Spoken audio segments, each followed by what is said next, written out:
It started with a door that wouldn't open. Emily had just moved into her new apartment in a quiet part of the city. The building was old but had charm, ivy curling around the bricks, birdsong in the morning, and neighbors who mostly kept to themselves. She liked that. She had just gone through a difficult breakup and wasn't in the mood for socializing. All she wanted was peace.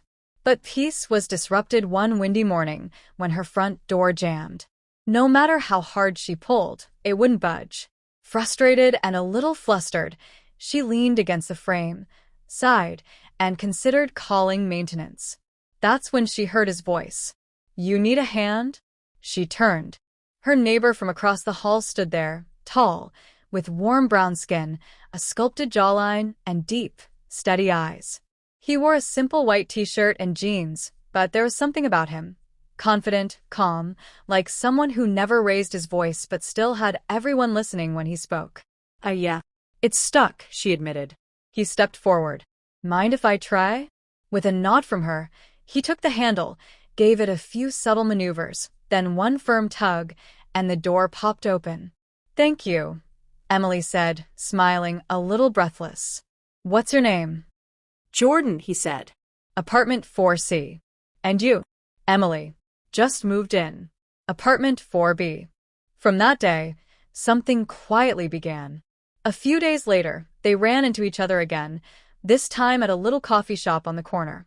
Emily was trying to balance her laptop, her coffee, and a bagel when a hand reached out to help her steady her things. "Jordan again. Looks like you're making a habit of needing help," he teased gently. Emily laughed. "And you're making a habit of saving me." They ended up sharing a table. What was meant to be 10 minutes stretched into an hour. They talked about books, music, the city, their lives. Emily learned that Jordan worked remotely as a UX designer.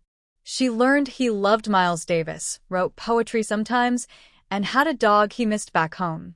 He learned that she was an editor for a small publishing house, obsessed with mystery novels, and had a knack for baking banana bread. They started meeting often at the cafe in the hallway, sometimes walking home together. One evening, he brought her a coffee when he knew she'd had a rough day. Another time, she surprised him with his favorite vinyl record she found at a vintage shop. What grew between them was easy. Warm. No pressure. Just closeness. It happened late one evening.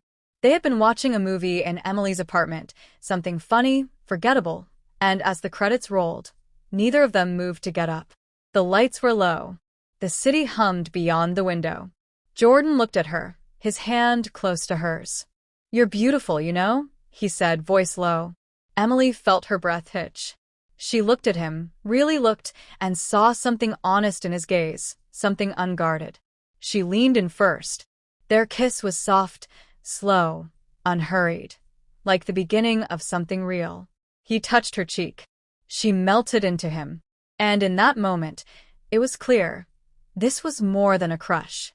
This was something blooming. Over the following weeks, they were inseparable. They shared music, read together on rainy afternoons, cooked meals, and danced in the kitchen. Jordan brought her sunflowers. Emily wrote poems about him she never showed anyone. They laughed easily, argued rarely, and when they did, they always made up with honesty and hugs. Their first night together happened not out of lust, but out of closeness. They had gone out for dinner, a small Italian place. They walked home in the rain, laughing, soaked. Back in Emily's apartment, she wrapped them both in blankets. They kissed by the window, city lights reflecting off the glass. Then they moved to the bedroom, not with haste, but with care. Clothes were peeled away with reverence. Every touch felt like a question, and every answer was yes. His hands were gentle, his lips soft. She traced the line of his back, his shoulder. They moved together like poetry, no rush, no fear. Just connection. Afterward, they lay tangled in each other, bare and honest. He held her close, and she rested her head on his chest, listening to his heartbeat. Neither of them spoke for a while. And then, she whispered, "I think I'm falling for you." His hand tightened around her. "I think I already have." Their love didn't burn out like a spark. It deepened, mellowed like aged wine. They traveled. They fought and forgave. They met each other's families. They built a life, little by little, piece by piece. One morning, years later, they were back at the same coffee shop where it began. Jordan placed a small box on the table. Inside, a simple ring. She looked up, eyes wide.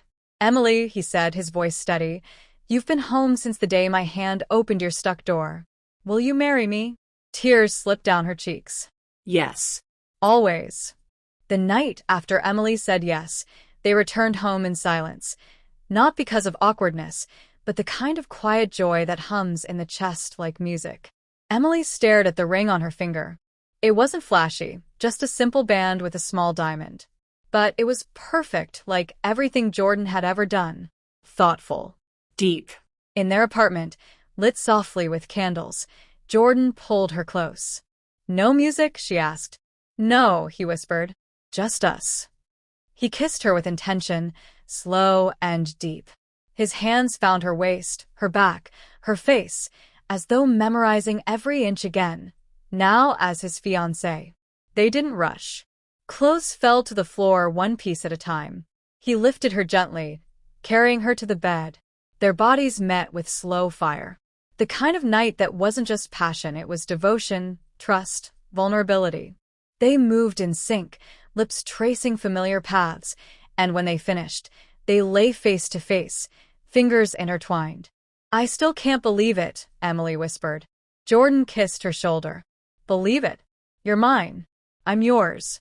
A month later, they flew to Virginia to meet Jordan's family. Emily was nervous, not because of race or background, but because she wanted to belong in his world.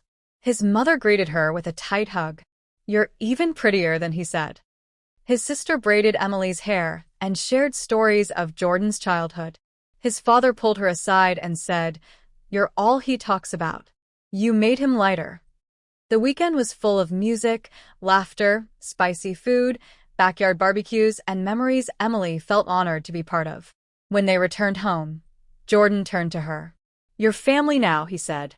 2 weeks later, she introduced him to her parents in Vermont. Her mother hugged Jordan tightly. Her father shook his hand with a strong grip.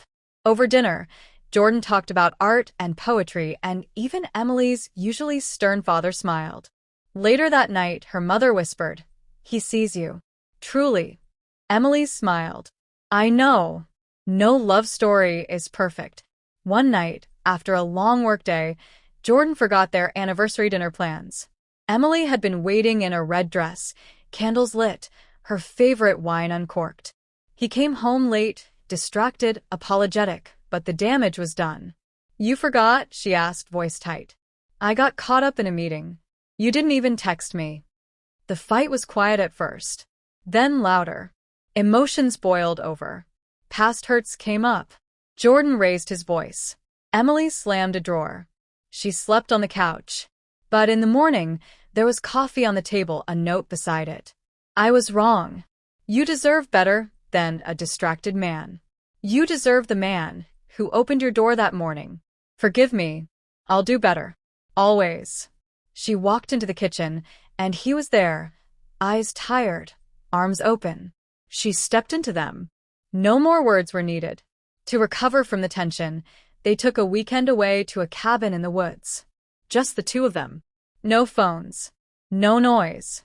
Just trees, firelight, and each other. The first night, wrapped in wool blankets near the fireplace, they made love slowly, intimately. The heat of the flames danced against their skin. Jordan's fingers were careful, knowing. Emily responded with soft gasps, pulling him closer, anchoring him to her. That night wasn't wild, it was real. Every touch was deliberate. Every kiss a vow. After, they sat naked under a thick blanket, sipping red wine, her head on his shoulder. "You make me feel safe," she whispered. Jordan kissed her forehead. "You're safe.